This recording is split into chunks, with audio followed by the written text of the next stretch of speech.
what we are going to learn today is how we can factorize a polynomial, or even better, how we can find an unknown polynomial based on a single imaginary root that's given to you. Now in this instance we've got p of x, and p of x has unknown coefficients, the unknown being a. Now we're given the hint that this polynomial in particular has a single imaginary root of minus 3 plus I.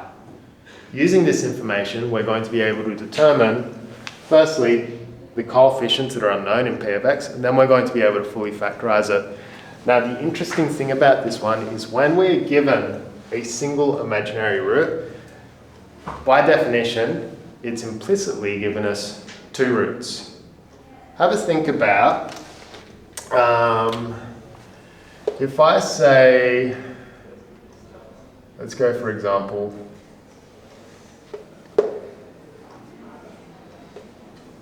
square root of, let's say x squared equals 4. If we're going to solve this, what would the values of x be? 2 and negative 2. 2 and negative 2. Okay, what about if we did the square root of, let's say, what I'm trying to get at here is that whenever we take the square root, there's always going to be two solutions and they're going to be complementary to one another. Now if we look it up here, if we have this root over here, given minus 3 plus I is a root, then by definition, minus 3 plus I conjugated is also a root, because roots of a polynomial always arrive in a complex conjugate pair. So if we're given this one over here, by definition, it implicitly means that this guy is also a root. Does that seem fair? So whenever you're given one root, its conjugate is also a root. So based on this, what we can do is we can factorize this third order polynomial. Is that one of the same conjugate? What's that? Okay, so this is bar. It means conjugate. Or we could do the asterisk. I use them interchangeably. I can't remember what they use in the exam, but we'll use them interchangeably. It just means the conjugate. Yeah. Seem alright? Yeah.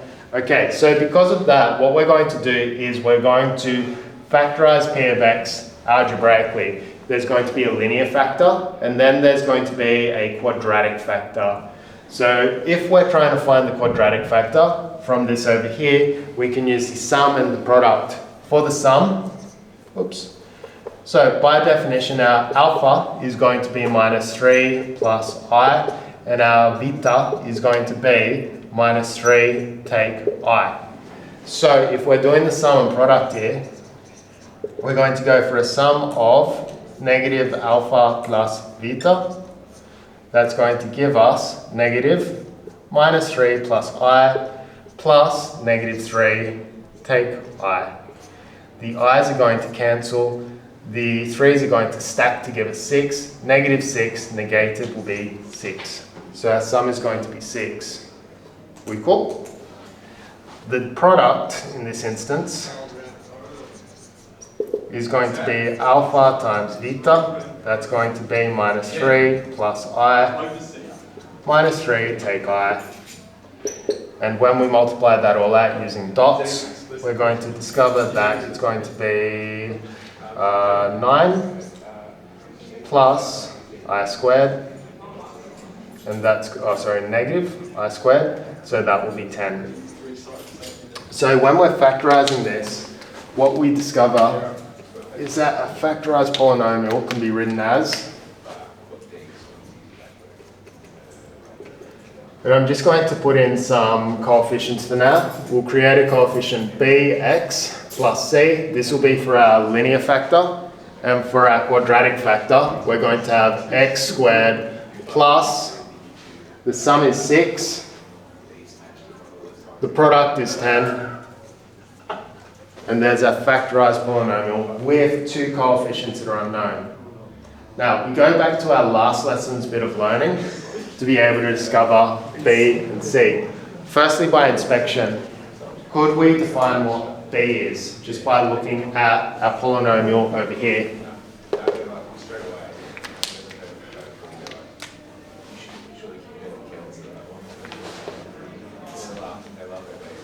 B is A.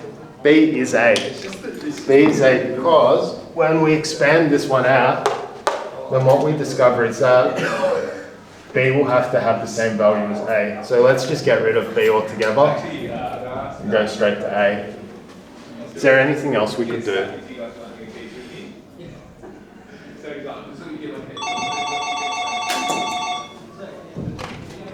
It's Craig speaking. Good, thanks. Yeah, absolutely. Send him up. Oh my goodness, can't go doing that. Alright, we'll educate him on how to behave in a classroom. Alright, too easy. Thank you. Any ideas? C and 10 have to multiply to equal negative 30. Yeah, excellent. So 10C has to multiply to give us negative 30. So hence C has to be what? Negative 3. Negative 3. So all of a sudden, we've got a definition for B and we've got a definition for C. So it's simply AX take 3 multiplied by x squared plus 6x plus 10. Now, we still need to find A. How could we get A? What algorithm will we use? Expand it using synthetic, then use inspection to find A. So expanding this out, we're going to get 10, we're going to get 6, we're going to get 1, we're going to get A, we're going to get negative 3. We use synthetic because it's the quickest way possible in our arsenal at the moment. This will be minus 30, that's good. This is going to be negative 18, this is going to be minus 3. Shift, this is going to be 10A. This is going to be 6A, and this is going to be A. That's also good. That's what we expect. Summing. Negative 30. 10A take 18. 6A take 3. Nate, just have a seat over there. Don't talk because we're filming, please. Just say it, it's fine. Thank you. Alright, and here's our coefficients. This is for our linear, this is for our constant, this is our linear, this is our order 2, this is our order 3. Now, which coefficient should we use to find A? Probably the squared, because 6A take 3 equals 9. Rearranging, that's going to be 12, 6A. So therefore A is 2. We all cool with that? Oh, that's so cool. Hence, our factorized form is going to be 2x take 3, x squared plus 6x plus 10. Is that alright? Did you have to factorize the quadratic then, or that's it? My man, we need to factorize the quadratic. But is it going to be too difficult? Do we know the roots already?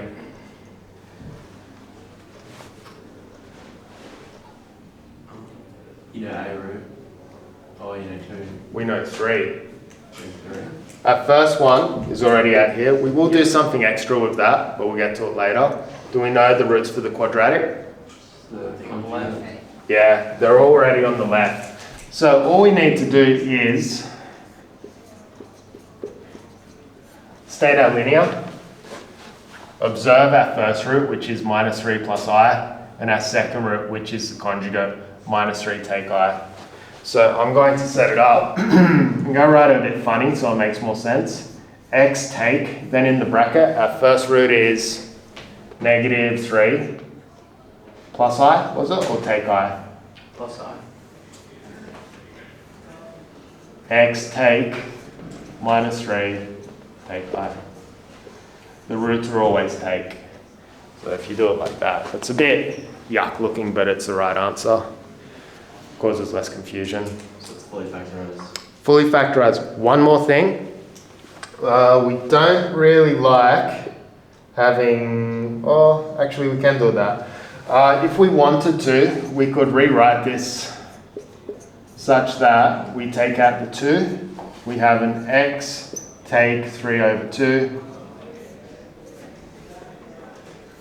X take minus 3 plus I. I tend to like to write these in the brackets because it's clearer.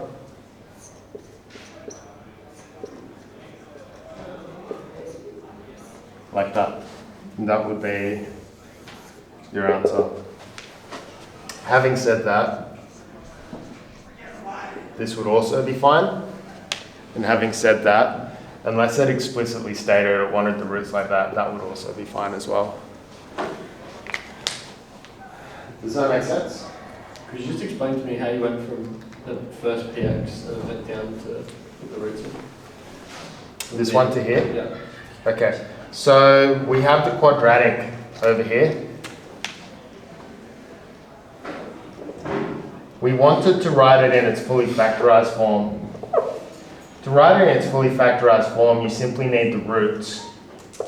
So what I did, given in the question we were already told what our first root was, minus 3 plus I then deduced that it had its conjugate as its root as well.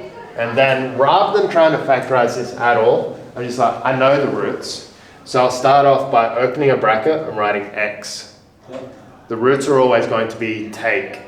Then I opened the second bracket and I wrote the first root, which was minus 3 plus I, closed it all up and did the repeat with the second one. Yeah, I got that. Does that make sense? Yeah. Because if you multiply this all out again, it'll take you back up to there using sum and product. Any other questions?